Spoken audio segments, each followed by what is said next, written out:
सहनावतु सहनौ भुनक्तु सह वीर्यं करवावहै तेजस्विनावधीतमस्तु मा विद्विषावहै।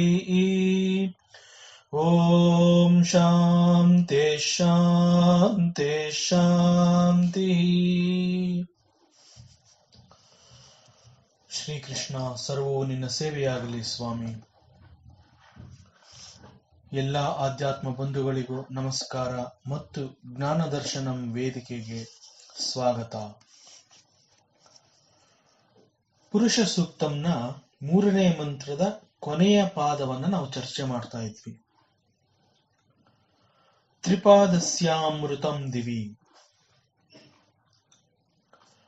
ಪುರುಷನಿಂದ ವ್ಯಕ್ತವಾದ ಜಗತ್ತು ಅಂದ್ರೆ ನಮ್ಮ ಅನುಭವಕ್ಕೆ ಸಿಕ್ಕಿರುವಂತಹದ್ದು ಕೇವಲ ಒಂದು ಸಣ್ಣ ಅವನ ಶಕ್ತಿಯ ಅಂಶ ಹಾಗೂ ಅವನ ಉಳಿದ ಶಕ್ತಿಯ ಕಾರಣದಿಂದ ವ್ಯಕ್ತವಾಗದೆ ಇರುವಂತಹದ್ದು ಬಹುದೊಡ್ಡದಾದದ್ದೇ ಇದೆ.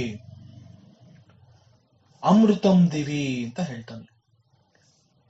ಅಮೃತಂ ದಿವಿ ಅಂತಂದ್ರೆ, ದಿವಿ ಅಂತಂದ್ರೆ ಈ ರೀತಿ ತಿಳಿದುಕೋ, ಈ ಜ್ಞಾನನ ಈ ರೀತಿ ಅರ್ಥ ಮಾಡ್ಕೋ, ಈ ಜ್ಞಾನವನ್ನು ಹೊಂದು ಅನ್ನೋ ಅರ್ಥ ಬರುತ್ತೆ.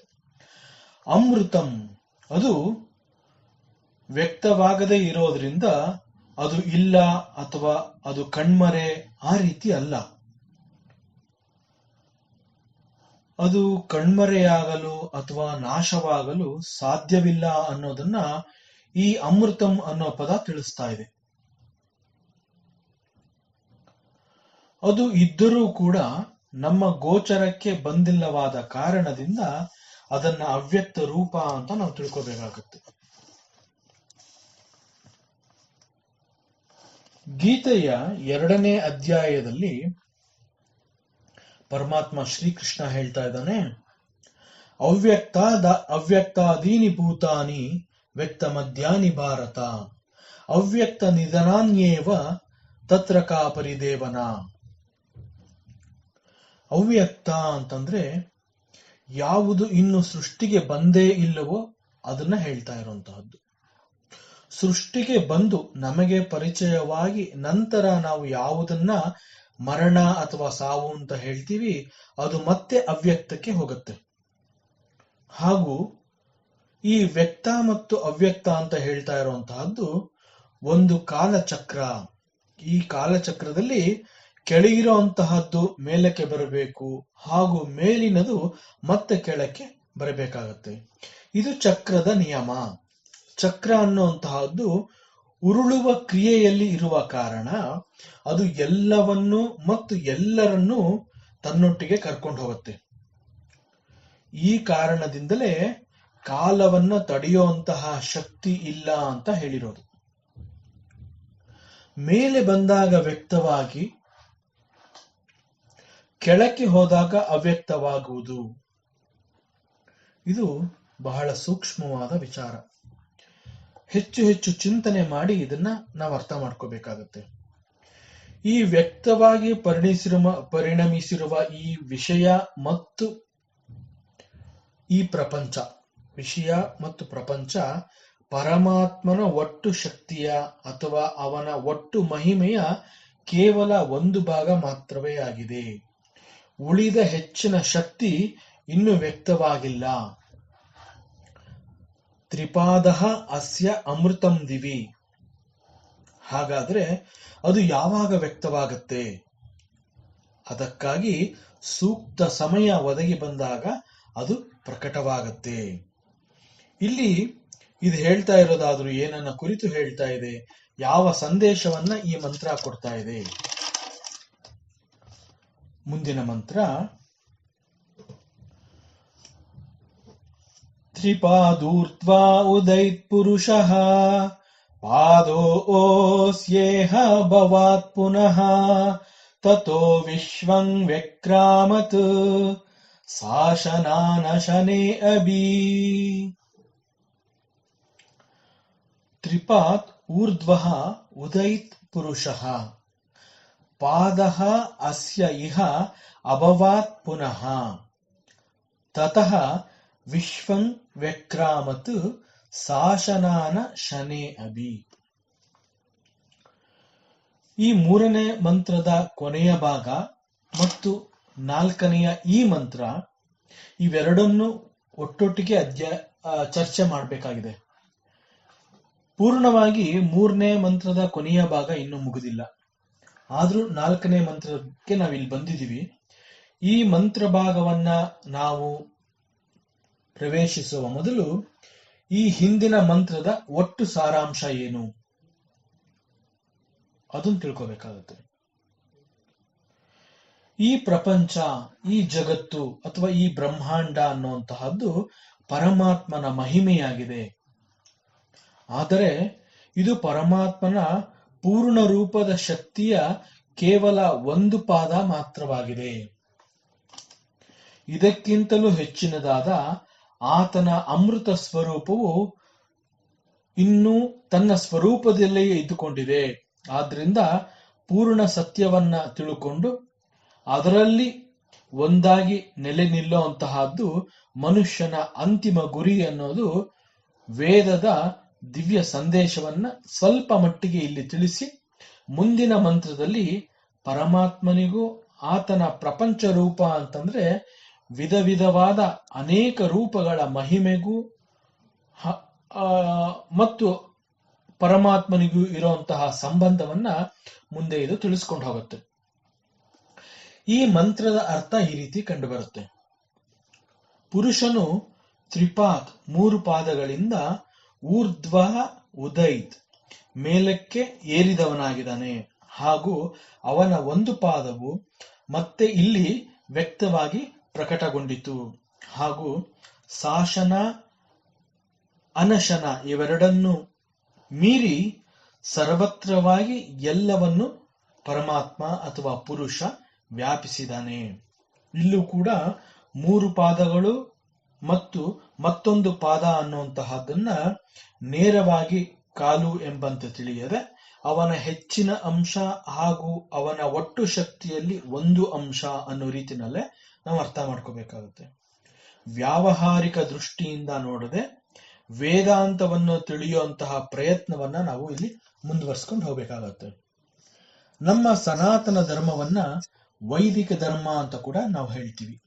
ನಮ್ಮ ಈ ವೈದಿಕ ಧರ್ಮ ಇಂತಹ ವಿಚಾರಗಳನ್ನ ಅತಿ ಸೂಕ್ಷ್ಮವಾಗಿ ನಮಗೆ ಮನದಟ್ಟು ಮಾಡಿಕೊಡುತ್ತೆ. ಇಲ್ಲಿ ಅದು ತಿಳಿಸ್ತಾ ಇರುವಂತಹ ವಿಚಾರ ಏನು ಅಂತಂದ್ರೆ, ನಮ್ಮ ಈ ಸೃಷ್ಟಿಯಲ್ಲಿ ಜೀವ ಹಾಗೂ ಜಡ ಅಂತ ಎರಡು ರೀತಿಯ ವರ್ಗಗಳನ್ನ ನಾವು ಕಾಣ್ತೀವಿ. ಒಟ್ಟು ಜೀವರಾಶಿಗಳಲ್ಲಿ ಮನುಷ್ಯ ಅಂತ ಕರೆಸ್ಕೊಳ್ಳುವಂತಹ ಜೀವ ವರ್ಗಕ್ಕೆ ಮಾತ್ರ ಮೋಕ್ಷವನ್ನು ತಲುಪಲು ಸಾಧ್ಯ. ಆ ಸಾಧ್ಯತೆಯ ಶಕ್ತಿಯನ್ನ ಆತ್ಮಶಕ್ತಿ ಅಂತ ಹೇಳ್ತಾರೆ. ಈ ಕಾರಣದಿಂದಲೇ ಮನುಷ್ಯನಾಗಿ ಹುಟ್ಟಿ ಬರಬೇಕು ಅಂತಂದ್ರೆ ಅದು ಅವನ ಅನೇಕ ಜನ್ಮಗಳ ಪುಣ್ಯದ ಫಲ ಮಾತ್ರವೇ ಆಗಿರುತ್ತೆ. ಬದುಕು ಅನ್ನುವಂತಹದ್ದು ಕೇವಲ ಮಾನವನಿಗೆ ಮಾತ್ರ ಅಂತ ಇಲ್ಲಿ ಹೇಳ್ತಾ ಇಲ್ಲ. ಬದುಕು ಮನುಷ್ಯನಿಂದ ಹಿಡಿದು ಪ್ರಾಣಿ ವರ್ಗ, ಸಸ್ಯ ವರ್ಗ ಹಾಗೂ ಅದು ಜಡಗಳಲ್ಲೂ ಕೂಡ ಕಂಡುಬರುತ್ತೆ. ಆದರೆ ಆತ್ಮಶಕ್ತಿ ಎನ್ನುವಂತಹದ್ದು ಇರೋದು ಕೇವಲ ಮನುಷ್ಯನಿಗೆ ಮಾತ್ರ. ಈ ಒಂದು ವ್ಯತ್ಯಾಸವನ್ನ ಗುರುತಿಸಿ ಬದುಕು ಹಾಗೂ ಜೀವನವನ್ನ ಸಾರ್ಥಕ ಮಾಡ್ಕೋಬೇಕು. ಹೀಗೆ ಜೀವ ಮತ್ತು ಜಡಗಳಲ್ಲಿನ ಬದುಕು ಅನ್ನೋದಕ್ಕೆ ಆಶ್ರಯ ಕೊಟ್ಟಿರುವ ಆತ್ಮಶಕ್ತಿಯನ್ನ ಗುರುತಿಸಲು ಆಧ್ಯಾತ್ಮಿಕ ಜ್ಞಾನದ ಚಕ್ಷು, ಅದಕ್ಕೆ ಜ್ಞಾನದ ಕಣ್ಣು ಅಂತ ಹೇಳ್ತಾರೆ. ಹೀಗೆ ಜ್ಞಾನದ ಕಣ್ಣಿನ ಅವಶ್ಯಕತೆ ಇದೆ. ಎಲ್ಲದರಲ್ಲೂ ಕಂಡುಬರುವ ಈ ಜೀವಾತ್ಮ ಸೃಷ್ಟಿಯಲ್ಲಿರುವ ಲಕ್ಷಾಂತರ ಜಂತುಗಳಿಂದ ಕ್ರಮೇಣ ಪರಿವರ್ತನೆ ಹೊಂದಿದ ರೂಪ ಅಂತ ಇಲ್ಲಿ ಹೇಳ್ತಾ ಇಲ್ಲ. ಆದರೆ ಸೃಷ್ಟಿಯ ಎಲ್ಲಾ ವರ್ಗಗಳನ್ನು ದಾಟಿ ತನ್ನನ್ನು ತಾನೇ ಸಂಸ್ಕರಿಸಿಕೊಂಡಿರ್ತಾನೆ. ಇದನ್ನೇ ಸಂಸ್ಕಾರ ಅಂತ ಹೇಳೋದು. ನಮ್ಮ ದಾಸ ಸಾಹಿತ್ಯದಲ್ಲಿ ಪೂಜ್ಯ ಕನಕದಾಸರು ಹೇಳಿರುವಂತಹ ಹಾಗೆ, ಏಸು ಕಾಯಂಗಳ ಕಳೆದು 84 ಲಕ್ಷ ಜೀವರಾಶಿಯನ್ನು ದಾಟಿ ಬಂದ ಈ ಶರೀರ ತಾನಲ್ಲ, ತನ್ನದಲ್ಲ, ಆಸೆ ತರವಲ್ಲ, ಮುಂದೆ ಬಾಹೋದಲ್ಲ, ದಾಸನಾಗು ವಿಶೇಷನಾಗು ಅಂತ ಪೂರ್ತಿಯಾಗಿ ಆ ಒಂದು ನಮ್ಮ ಮನುಷ್ಯನ ಗುರಿ ಏನು ಅನ್ನುವಂತಹದ್ದನ್ನ ಅವರು ಈ ಸಾಹಿತ್ಯದಲ್ಲಿ ತುಂಬಿಸಿ ಇಟ್ಟಿದ್ದಾರೆ. ದಾಸನಾಗು ಅಂತ ಹೇಳಿರೋದು ಶರಣಾಗತಿ ಭಾವವನ್ನು ಹೊಂದು ಅಂತ.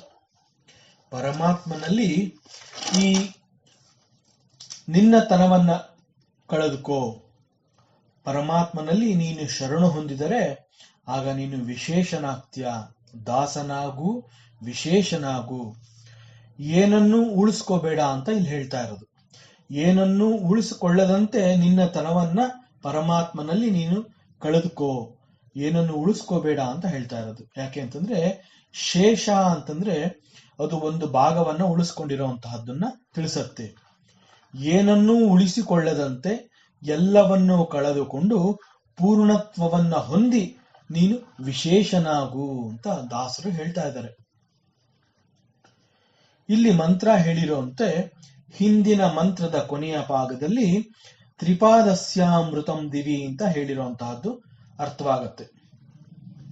ಹಿಂದಿನ ಮಂತ್ರದ ಅರ್ಥವನ್ನ ಮುಂದುವರಿಸಿಕೊಂಡು ಈ ಮಂತ್ರವನ್ನ ಅದರ ಜೊತೆನಲ್ಲೇ ನಾವು ತಿಳ್ಕೊತಾ ಹೋಗ್ಬೇಕಾಗತ್ತೆ.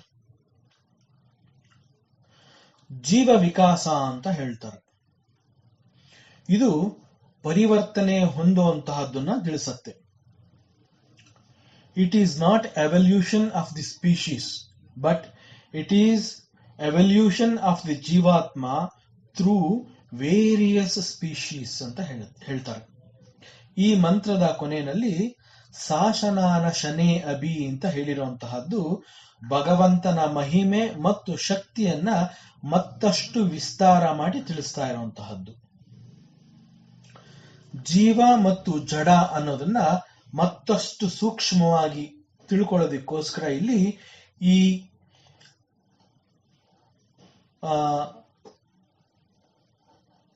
ಸಾಶನ ಮತ್ತು ಅಶನ ಅನ್ನೋ ಪದಗಳು ಬಂದಿದೆ. ಅಶನ ಮತ್ತು ಅನಶನ ಇದು ಸಂಸ್ಕೃತದ ಪದಗಳು. ಅಶನ ಅಂತಂದ್ರೆ ಆಹಾರ ಅನ್ನೋ ಅರ್ಥ ಇದೆ. ಆದ್ರೆ ಇಲ್ಲಿ ಜೀವ ಮತ್ತು ಜಡಗಳ ಬಗ್ಗೆ ವಿಚಾರ ಬಂದಿರೋದ್ರಿಂದ ಇವುಗಳು ಆಹಾರವನ್ನು ಸ್ವೀಕರಿಸುವ ಮತ್ತು ಆಹಾರವನ್ನು ಸ್ವೀಕರಿಸದೇ ಇರುವಂತಹದ್ದನ್ನು ತಿಳಿಸ್ತಾ ಇದೆ. ಜೀವ ಮತ್ತು ಜಡಗಳನ್ನು ಕುರಿತು ಈ ರೀತಿ ಹೇಳಿದ್ದಾರೆ. ಜೀವ ಮತ್ತು ಜಡ ಹಾಗೂ ಇವುಗಳೆಲ್ಲದರ ಆಧಾರವು ಪರಮಾತ್ಮನೇ ಆಗಿದ್ದಾನೆ. ಇದನ್ನ ಸ್ಪಷ್ಟವಾಗಿ ಮಂತ್ರದ ಈ ಭಾಗ ತಿಳಿಸ್ತಾ ಇದೆ. ಹಾಗೂ ಹಿಂದಿನ ಮಂತ್ರದ ಕೊನೆಯಲ್ಲಿ ಬಂದಿರುವಂತಹದ್ದು ತ್ರಿಪಾದಸ್ಯಾಮೃತಂ ದಿವಿ ಅನ್ನೋ ಪದ ಬಂದಿದೆ. ಅವನ ಶಕ್ತಿಯ ಒಂದು ಸಣ್ಣ ಭಾಗದಿಂದ ನಾವು ಇಡೀ ವಿಶ್ವವನ್ನ ನೋಡ್ತಾ ಇದ್ದೀವಿ. ಈ ಜಗತ್ತಿನಲ್ಲಿ ಹಿಂದೆ ಬಂದಿದ್ದ, ಈಗ ಇರುವ ಹಾಗೂ ಮುಂದೆ ಬರಬಹುದಾದ ಎಲ್ಲವುಗಳು ಕೂಡ ಅವನ ಶಕ್ತಿಯ ಒಂದು ಸಣ್ಣ ಭಾಗ ಮಾತ್ರ ಆಗಿದೆ, ಒಂದು ಸಣ್ಣ ಅಂಶ ಮಾತ್ರ ಆಗಿದೆ. ಈ ಒಂದು ಸಣ್ಣ ಅಂಶ ಅಂತ ಹೇಳ್ತಾ ಇರುವಂತಹದ್ದು ಅಸ್ಯ ಪಾದ, ಅವನ ಒಂದು ಪಾದ. ಪಾದ ಅಂತಂದ್ರೆ 4ನೇ ಒಂದು ಭಾಗ ಅಂತ ಹೇಳಿದ್ರು ಅದನ್ನ ಇಲ್ಲಿ ಲೆಕ್ಕಾಚಾರ ಮಾಡಿ ಹೇಳ್ತಾ ಇಲ್ಲ. ಕಾರಣ ಅವನ ಅಪಾರ ಶಕ್ತಿ ಹಾಗೂ ಮಹಿಮೆಯನ್ನ ನಾವು ಅಳೆಯೋದಕ್ಕಾಗೋದಿಲ್ಲ. ಆದ್ರೂ ವ್ಯಾವಹಾರಿಕ ದೃಷ್ಟಿಯಿಂದ ನಮಗೆ ಇದು ಸುಲಭವಾಗಿ ಅರ್ಥ ಆಗ್ಬೇಕು ಅಂತ ಹೇಳಿ ಒಂದು ಭಾಗ ಮತ್ತು ಮುಕ್ಕಾಲು ಭಾಗ ಈ ರೀತಿ ನಾವು ಮಾತಾಡ್ತಾ ಇರೋದು. ಆದ್ರಿಂದ ಒಂದು ಸ್ವಲ್ಪ ಭಾಗ ಅನ್ನೋದನ್ನ ಇಲ್ಲಿ ಒಂದು ಸಣ್ಣ ಭಾಗದಷ್ಟು ಮಾತ್ರ ಅಂತ ಹೇಳಿರೋದು. ಈಗ ತ್ರಿಪಾದಸ್ಯಾಮೃತಂ ದಿವಿ ಅನ್ನೋದನ್ನ ಸ್ವಲ್ಪ ಹೆಚ್ಚು ವಿಚಾರ ಮಾಡಿ ತಿಳ್ಕೋಬೇಕಾಗಿದೆ. ಇಲ್ಲಿ ದಿವಿ ಅಂತ ಹೇಳ್ತಾ ಇರೋದು ದ್ಯುಲೋಕ ಅಂತ ಹೇಳ್ತಾ ಇರೋ ಅರ್ಥದಿಂದ ಅಲ್ಲ. ದಿವಿ ಅಂತ ಹೇಳ್ತಾ ಇರೋದು ಜ್ಞಾನವನ್ನು ಕುರಿತು ಹೇಳ್ತಾ ಇರೋದು. ಇದು ದಿವ್ ಧಾತುವಿನಿಂದ ಬಂದಿದೆ. ದಿವ್ ಧಾತುವಿಗೆ ಪ್ರಕಾಶ ಅನ್ನೋ ಅರ್ಥ ಕೂಡ ಇದೆ. ಆದ್ರಿಂದ ದಿವಿ ಅಂತಂದ್ರೆ ನಿತ್ಯ ಪ್ರಕಾಶ ಸ್ವರೂಪದಲ್ಲಿ ಅಂತ ನಾವು ಅರ್ಥ ಮಾಡ್ಕೋಬೇಕು. ಈ ಪ್ರಕಾಶವನ್ನ ಸ್ವಯಂ ಪ್ರಕಾಶ ಅಂತ ಕೂಡ ಹೇಳ್ತಾರೆ. ಪುರುಷನ ಬೆಳಕು ಅಥವಾ ಆತ್ಮಜ್ಯೋತಿ, ಇದರ ಸಹಾಯದಿಂದ ಉಳಿದ ಎಲ್ಲವೂ ಬೆಳಗತ್ತೆ. ನಮ್ಮ ಉಪನಿಷತ್ನಲ್ಲಿ ಒಂದ್ ಕಡೆ ಹೇಳ್ತಾರೆ, ತಸ್ಯ ಭಾಸ ಸರ್ವಮಿದಂ ವಿಭಾತಿ. ಹೀಗೆ ಸ್ವಯಂ ಜ್ಯೋತಿ ಸ್ವರೂಪನಾದ ಪುರುಷ ತತ್ವವನ್ನ ತ್ರಿಪಾತ್ ಅಂತಂದ್ರೆ 3 ಪಾದಗಳಂತಿರುವ ವಿಕಾರ ಶೂನ್ಯ ಅಂತ ಹೇಳ್ತಾರೆ. ಒಂದು ಆಕಾರವನ್ನು ಕೊಡೋದಿಕ್ಕೆ ಸಾಧ್ಯವೇ ಇಲ್ಲದೆ ಇರುವಂತಹದ್ದನ್ನ ಕೇವಲ ಜ್ಞಾನ ದೃಷ್ಟಿಯಿಂದ ಅವನ ರೂಪವನ್ನ ನಾವು ಅರ್ಥ ಮಾಡ್ಕೋಬೇಕು.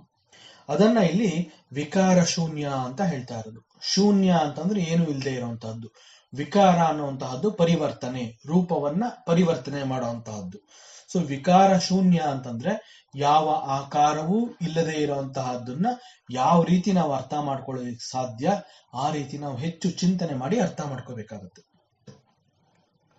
ಪುರುಷ ತತ್ವ ಅಥವಾ ಪರಮಾತ್ಮ ಸ್ವರೂಪವನ್ನ ಅವಿಭಕ್ತ ಸ್ವರೂಪ ಅಂತ ಕೂಡ ಹೇಳ್ತಾರೆ.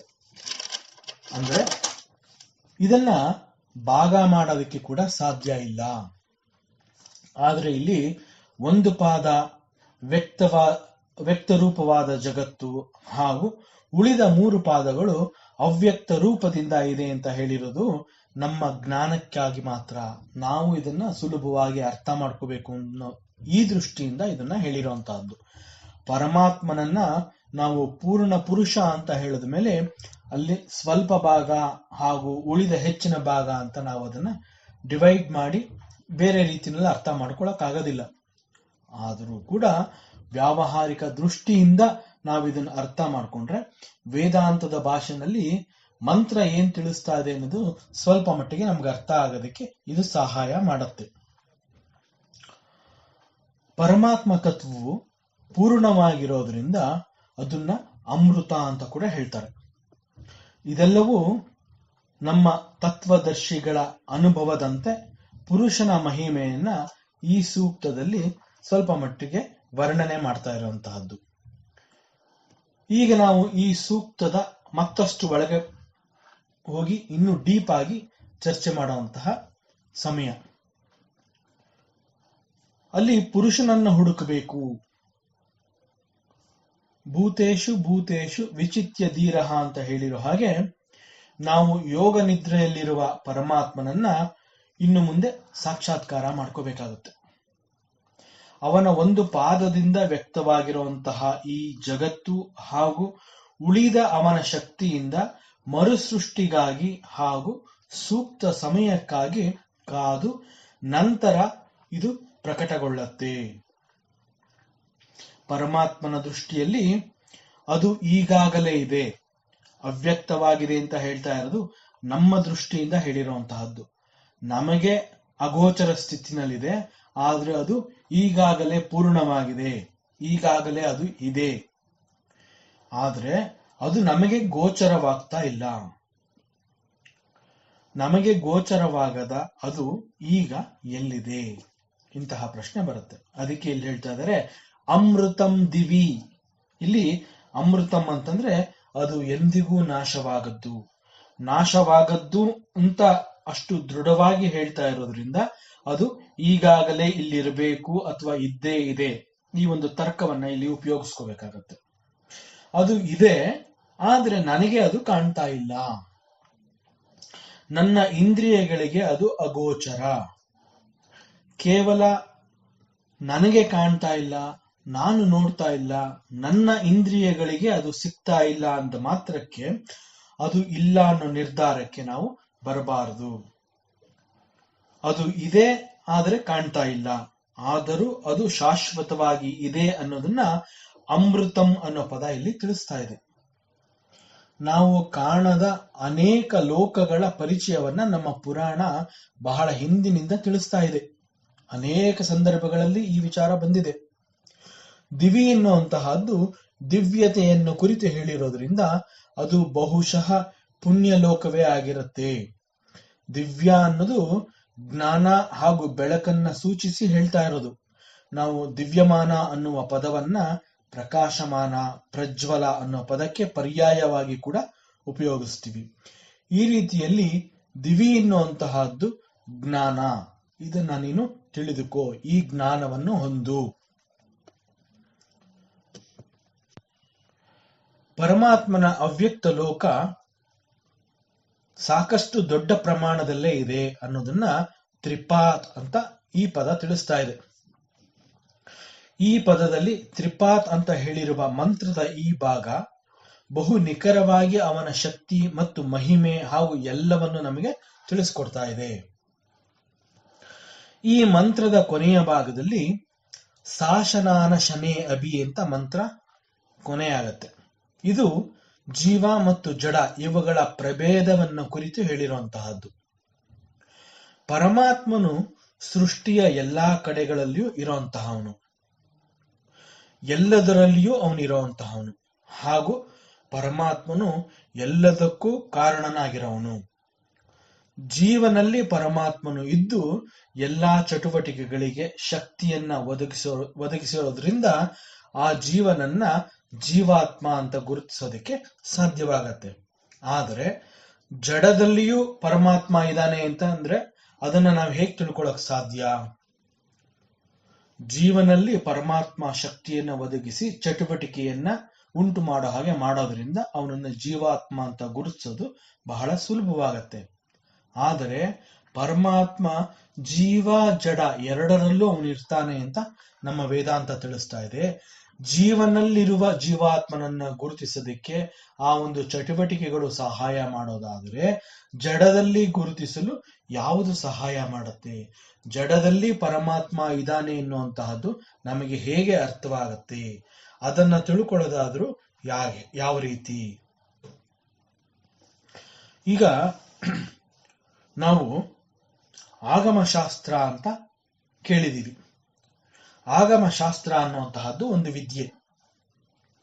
ಈ ಆಗಮಶಾಸ್ತ್ರದಲ್ಲಿ ಟೆಂಪಲ್ ಆರ್ಕಿಟೆಕ್ಚರ್ ಅನ್ನುವಂತಹದ್ದು ಒಂದು ಮುಖ್ಯವಾದ ವಿಷಯವಾಗಿರುತ್ತೆ.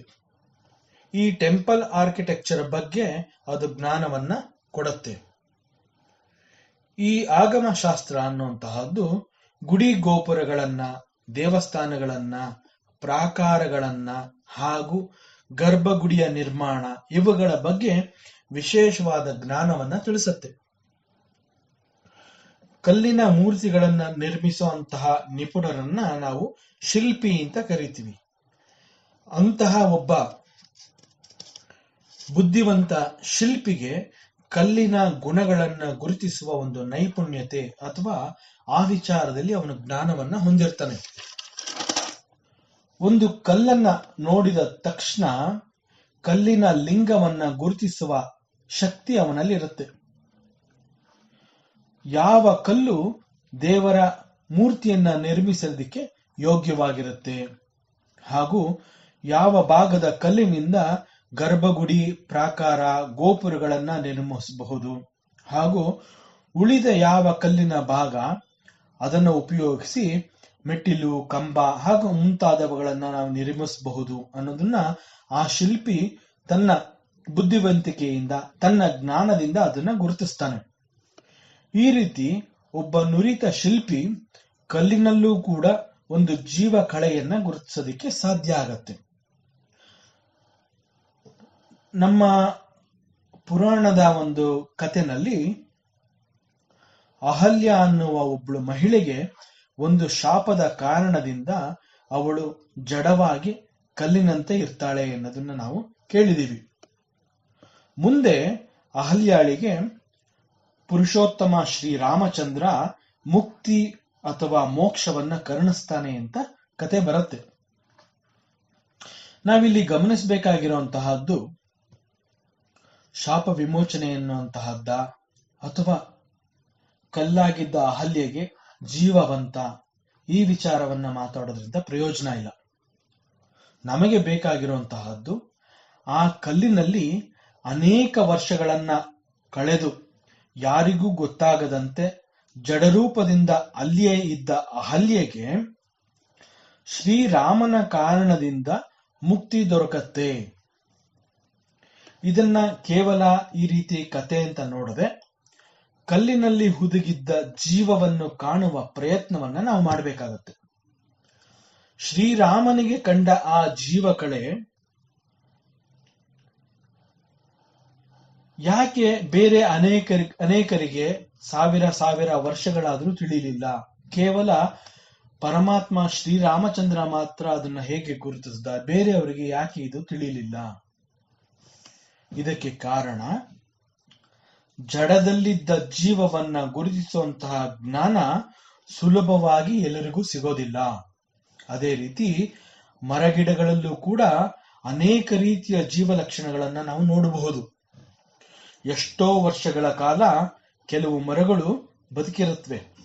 ಯಾವ ಭಾವನೆಯನ್ನು ತೋರದೆ ತಮ್ಮ ಕೊನೆಯ ಕ್ಷಣದವರೆಗೂ ಕೂಡ ಅವು ತಮ್ಮ ಧರ್ಮವನ್ನ, ಅಂತಂದ್ರೆ ಮರದಲ್ಲಿ ಬೆಳೆಯಬಹುದಾದ ಕೊಂಬೆ, ರಂಬೆ, ಹಣ್ಣು, ಹೂವು, ಎಲೆ ಇತರಗಳಿಗೆ ಆಶ್ರಯ ಕೊಟ್ಟು ತಮ್ಮ ಇರುವಿಕೆಯನ್ನ, ತಮ್ಮ ಜೀವತತ್ವವನ್ನ, ಜೀವ ಲಕ್ಷಣಗಳನ್ನ ಅದು ತೋರಿಸ್ತಾ ಇರುತ್ತೆ. ಇದಕ್ಕೆ ಕಾರಣ ಪರಮಾತ್ಮನ ಶಕ್ತಿ. ಮನುಷ್ಯರಾದ ನಮಗೆ ಅನೇಕ ಸೌಕರ್ಯಗಳಿದ್ರೂ ಕೂಡ ನಾವು ಹಲವಾರು ಬಾರಿ ನಮಗೆ ಜೀವನ ಸಾಕಾಗಿದೆ, ಜೀವನ ಬೋರ್ ಆಗೋಗಿದೆ ಅಂತ ಹೇಳ್ತೀವಿ, ಗೋಳಾಡ್ತೀವಿ ನಾವು.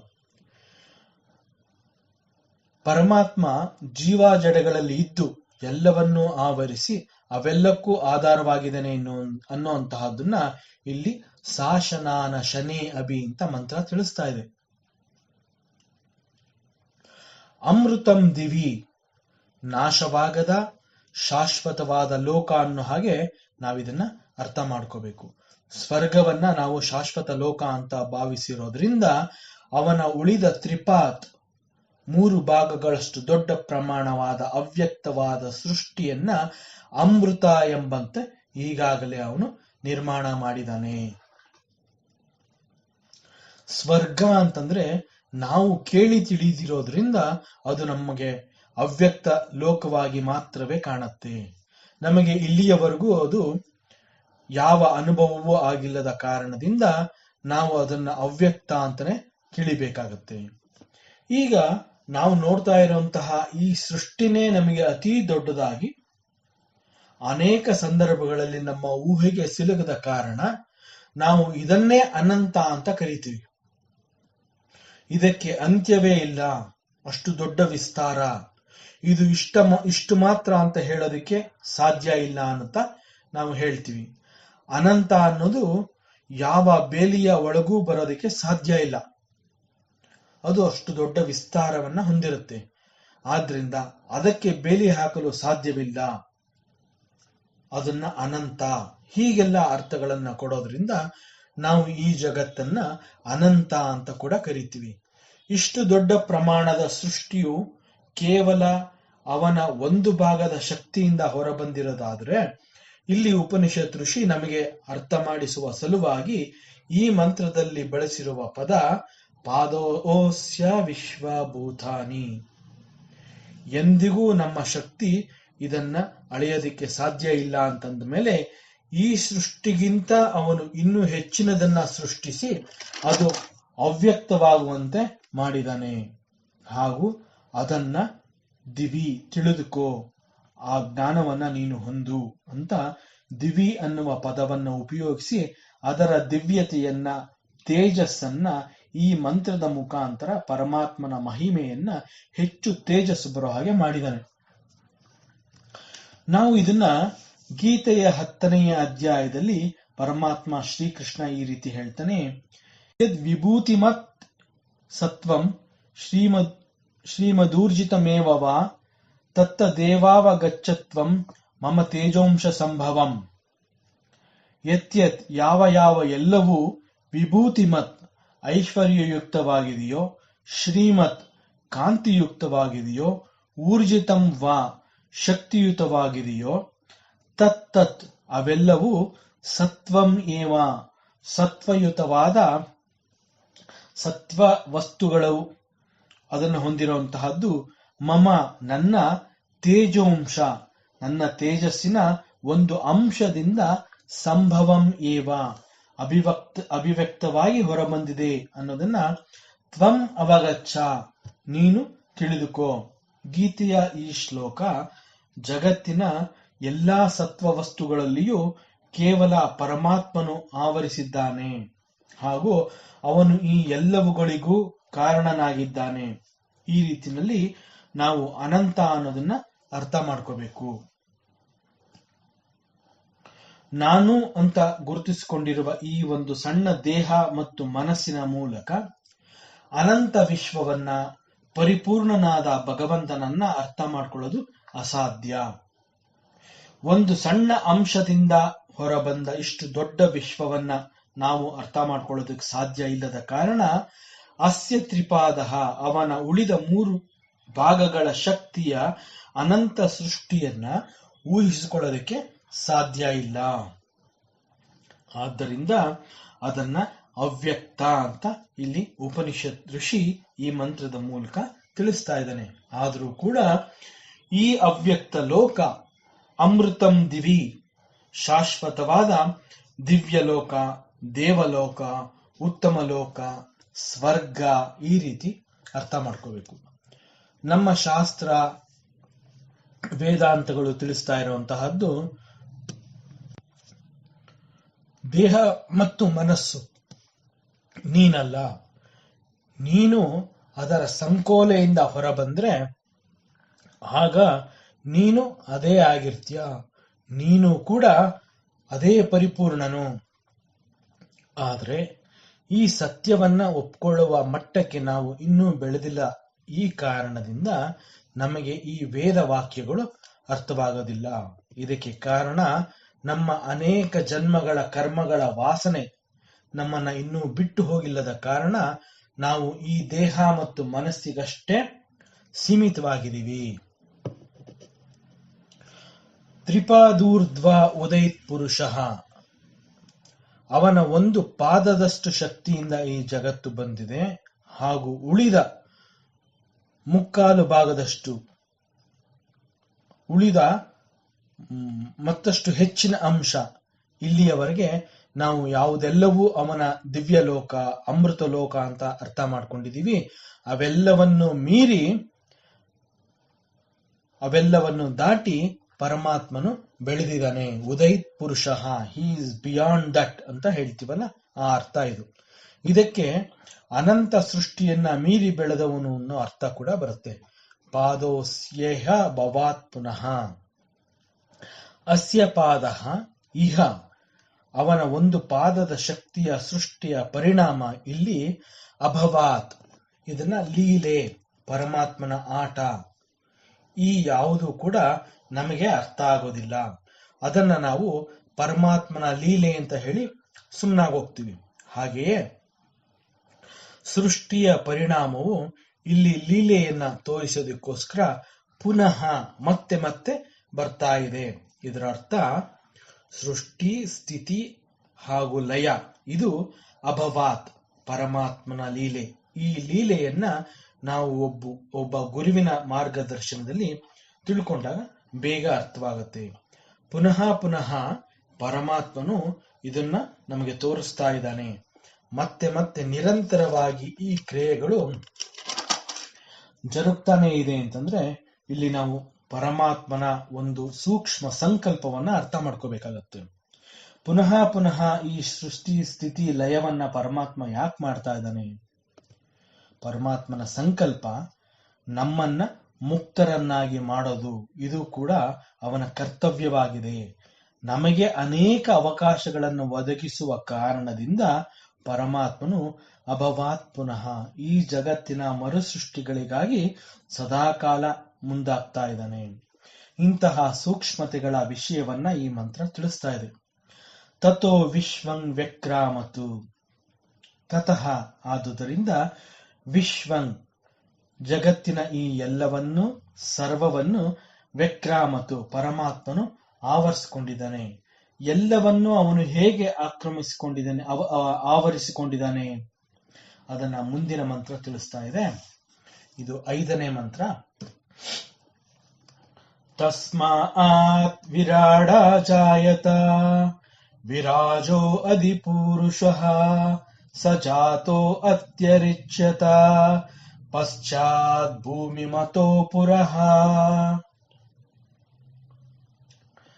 ತಸ್ಮಾತ್ ವಿರಾಟ್ ಅಜಾಯತ ವಿರಾಜಃ ಅಧಿಪುರುಷಃ ಸಹ ಜಾತಃ ಅತ್ಯರಿಚ್ಯತ ಪಶ್ಚಾತ್ ಭೂಮಿಂ ಅತಃ ಪುರಃ. ತಸ್ಮಾತ್ ಆದುದರಿಂದ ಅನ್ನೋ ಅರ್ಥ ಇದಕ್ಕೆ ಬರುತ್ತೆ. ಈ ತಸ್ಮಾತ್ ಅಂತಂದ್ರೆ ಯಾವುದು, ಯಾವುದರಿಂದ ಅಂತ ಇಲ್ಲಿ ಪ್ರಾರಂಭ ಮಾಡಿದ್ದಾರೆ ಅನ್ನೋದು ತಿಳ್ಕೋಬೇಕು. ಪರಮಾತ್ಮನ ಪಾದ ಅಂತ ಹೇಳಿರುವ ಒಂದು ಸಣ್ಣ ಅಂಶದಿಂದ ಅಂತ ಇಲ್ಲಿ ಹೇಳ್ತಾ ಬಂದಿದ್ರು, ನಾವು ಅರ್ಥ ಮಾಡಿಕೊಂಡಂತಹ ಈ ಸಂಪೂರ್ಣ ಸೃಷ್ಟಿ ಅಥವಾ ಬ್ರಹ್ಮಾಂಡ, ಇದನ್ನ ಜಗತ್ತು, ಪ್ರಪಂಚ ಹೀಗೆ ಅರ್ಥ ಮಾಡಿಕೊಂಡು ಇಲ್ಲಿ ಒಂದು ಬೆಳವಣಿಗೆ ಎನ್ನುವಂತಹದ್ದು ಪ್ರಾರಂಭವಾಯಿತು. ಯಾವ ಬೆಳವಣಿಗೆ ಅದು? ಅದನ್ನ ಫಸ್ಟ್ ಸ್ಟೇಜ್ ಆಫ್ ಎವಲ್ಯೂಷನ್ ಅಂತ ಹೇಳ್ತಾರೆ. ಪರಿವರ್ತನೆಯಲ್ಲಿ ಮೊದಲನೇ ಹಂತ ಅಂತ ಹೇಳ್ತಾರೆ. ಅದನ್ನೇ ಇಲ್ಲಿ ವಿರಾಟ್ ಅಜಾಯತ ಅಂತ ಹೇಳಿರುವಂತಹದ್ದು. ಇಲ್ಲಿ ತಸ್ಮಾತ್ ಆದುದರಿಂದ ಅಂತಂದ್ರೆ ಪರಮಾತ್ಮನ ಶಕ್ತಿಯಿಂದ ಸೃಷ್ಟಿಯಾದ ನಂತರದ ಜಗತ್ತು ಪರಿವರ್ತನೆಯಲ್ಲಿ ಮೊದಲನೇ ಹಂತಕ್ಕೆ ಬಂದು ನಿಂತಿದೆ. ಅದನ್ನೇ ಇಲ್ಲಿ ವಿರಾಟ್ ಅಜಾಯತ. ಮುಂದೆ ಬಹಳಷ್ಟು ಇರೋದ್ರಿಂದ ಒಂದು ನೀಲಿ ನಕ್ಷೆ ಅನ್ನೋ ರೀತಿನಲ್ಲಿ ನಾವು ಇದನ್ನು ಅರ್ಥ ಮಾಡ್ಕೋಬೇಕು.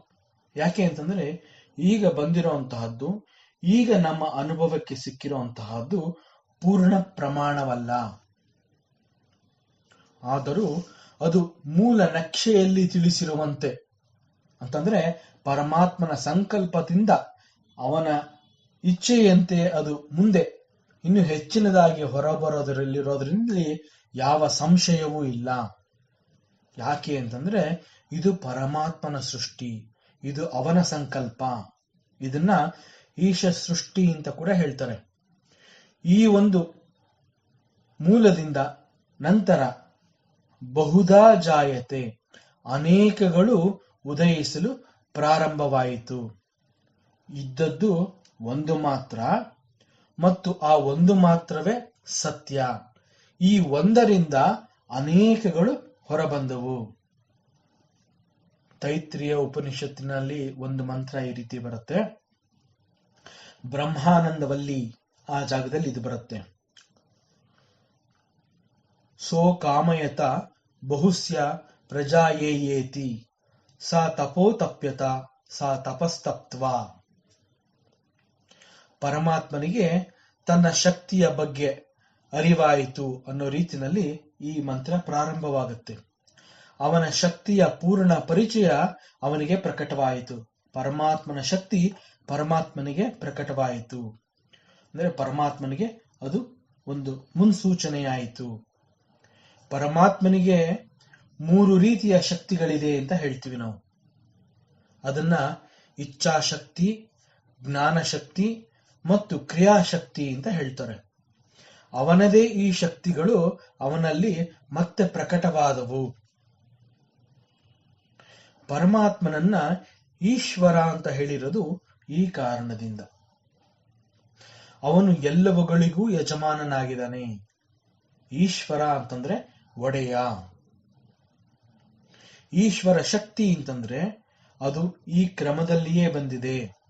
ಮೊದಲಿಗೆ ಇಚ್ಛಾಶಕ್ತಿ, ನಂತರ ಜ್ಞಾನಶಕ್ತಿ ಹಾಗೂ ಕೊನೆಯಲ್ಲಿ ಕ್ರಿಯಾಶಕ್ತಿ. ಪರಮಾತ್ಮನ ಶಕ್ತಿ ಈ ಒಂದು ಕ್ರಮವನ್ನೇ ಅನುಸರಿಸುತ್ತೆ. ಇದು ಪರಮಾತ್ಮನ ಶಕ್ತಿ ಆಯಿತು. ಜೀವಶಕ್ತಿಯಲ್ಲೂ ಕೂಡ ಒಂದು ಕ್ರಮ ಇದೆ. ಅದ್ಯಾವ ಕ್ರಮ ಅಂತಂದ್ರೆ ಅದು ಈಶ್ವರ ಶಕ್ತಿಯಲ್ಲಿರುವಂತಹ ಕ್ರಮ ಅಲ್ಲ. ಮನುಷ್ಯನಿಗೆ ಆಸೆ ಜಾಸ್ತಿ ಆಗಿರೋದ್ರಿಂದ ಮೊದಲಿಗೆ ಇಚ್ಛಾಶಕ್ತಿ, ನಂತರ ಕ್ರಿಯಾಶಕ್ತಿ ಹಾಗೂ ಕೊನೆಯಲ್ಲಿ ಜ್ಞಾನಶಕ್ತಿ ಬಂದ್ರೂ ಬರಬಹುದು, ಇದ್ರೂ ಇರಬಹುದು, ಅಥವಾ ಇಲ್ದೇನೂ ಇರಬಹುದು. ಜ್ಞಾನಶಕ್ತಿ ಅನ್ನುವಂತಹದ್ದು ಕ್ರಮವಾಗಿ ಇದ್ದಿದ್ರೆ ಅಲ್ಲಿ ಪರಿಣಾಮ ಅನ್ನುವಂತಹದ್ದು ಎಂದಿಗೂ ತಪ್ಪಾಗ್ತಾ ಇರಲಿಲ್ಲ. ಆದರೆ ಜೀವಶಕ್ತಿಯಲ್ಲಿ ತಪ್ಪಾಗುವ ಸಾಧ್ಯತೆಗಳು ಜಾಸ್ತಿ ಮತ್ತು ಈಶ್ವರ ಶಕ್ತಿಯಲ್ಲಿ ತಪ್ಪಾಗುವ ಸಾಧ್ಯತೆಗಳೇ ಇಲ್ಲ. ಬಯಕೆಗಳು ನಮ್ಮಲ್ಲಿ ಹುಟ್ಟಿದ ಮರುಕ್ಷಣದಲ್ಲಿ ನಾವು ಕರ್ಮದಲ್ಲಿ ತೊಡಗ್ತೀವಿ. ನನಗೆ ಅದು ಬೇಕು ಅಂದ ತಕ್ಷಣ ಅದನ್ನ ಪಡ್ಕೊಳ್ಳೋದಿಕ್ಕೆ ನಾನು ಏನ್ ಮಾಡಬಹುದು ಅದನ್ನ ಮಾಡೋದಕ್ಕೆ ನಾನು ಮುಂದಾಗ್ತೀನಿ. ಜ್ಞಾನಶಕ್ತಿ ಅದನ್ನು ಉಪಯೋಗಿಸ್ಕೊಳ್ದೆ ಕ್ರಿಯಾಶಕ್ತಿಯಲ್ಲಿ ತೊಡಗೋದ್ರಿಂದ ನಮ್ಮ ನಿರೀಕ್ಷೆಯ ಫಲ ನಮಗೆ ಸಿಗದಿಲ್ಲ. ತೈತ್ರಿಯ ಉಪನಿಷತ್ತಿನ ಈ ಮಂತ್ರದಲ್ಲಿ ಅದನ್ನೇ ಹೇಳ್ತಾ ಇರೋದು. ಸ ತಪೋತಪ್ಯತ.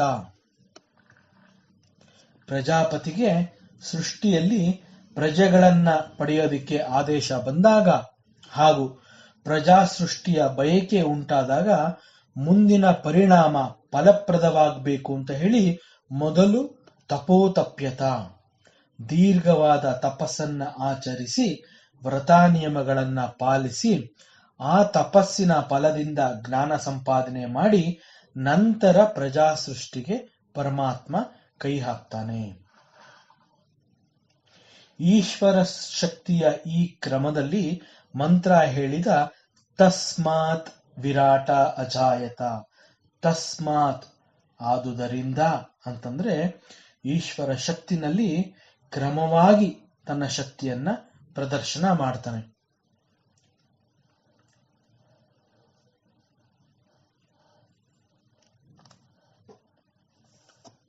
ಈಶ್ವರ ಶಕ್ತಿಯ ಈ ಕ್ರಮದಲ್ಲಿ ವಿರಾಟ ಅಜಾಯತ ಅಂತಂದ್ರೆ ಈ ವಿರಾಟ ಎಲ್ಲಿ ಬಂದ, ಹೇಗೆ ಬಂದ? ಪರಮಾತ್ಮ ಮೊದಲು ಕಾಣಿಸ್ತಾನೆ. ಪರಮಾತ್ಮ ಅಂತಂದ್ರೇನು, ಅವನು ಹೇಗಿರ್ತಾನೆ? ನಮ್ಮ ಶಾಸ್ತ್ರಗಳು ತಿಳಿಸುವಂತೆ ಪರಮಾತ್ಮ ಅಂತಂದ್ರೆ ಅವನು ನಿರ್ಗುಣ ನಿರಾಕಾರ. ಅವನಿಗೆ ಯಾವುದೇ ಇಂತಹ ಗುಣಗಳು ಅನ್ನೋ ರೀತಿಯಲ್ಲಿ ಯಾವ ವಿಶೇಷತೆಗಳು ಇರೋದಿಲ್ಲ ಹಾಗೂ ಅವನು ರೂಪವಿಲ್ಲದವನು. ಬಹಳ ಸೂಕ್ಷ್ಮವಾದ ವಿಚಾರ ಇದಾಗಿದೆ. ಇದನ್ನ ಮತ್ತೆ ಮುಂದಿನ ದಿನದಲ್ಲಿ ಮುಂದುವರಿಸಿಕೊಂಡು ಹೋಗೋಣ. ಓಂ ಪೂರ್ಣಮದಃ ಪೂರ್ಣಮಿದಂ ಪೂರ್ಣಾತ್ ಪೂರ್ಣಮುದಚ್ಯತೆ ಪೂರ್ಣಸ್ಯ ಪೂರ್ಣಮಾದಾಯ ಪೂರ್ಣಮೇವಾವಶಿಷ್ಯತೆ. ಓಂ ಶಾಂತಿ ಶಾಂತಿ ಶಾಂತಿ. ಈ ದಿನದ ಪ್ರವಚನ ಸೇವೆಯನ್ನು ಪರಮಾತ್ಮ ಶ್ರೀಕೃಷ್ಣನ ಪಾದಚರಣೆಗಳಿಗೆ ಅತ್ಯಂತ ಶ್ರದ್ಧೆಯಿಂದ ಭಕ್ತಿಯಿಂದ ಅರ್ಪಿಸೋಣ. ಶ್ರೀಕೃಷ್ಣಾರ್ಪಣಮಸ್ತು.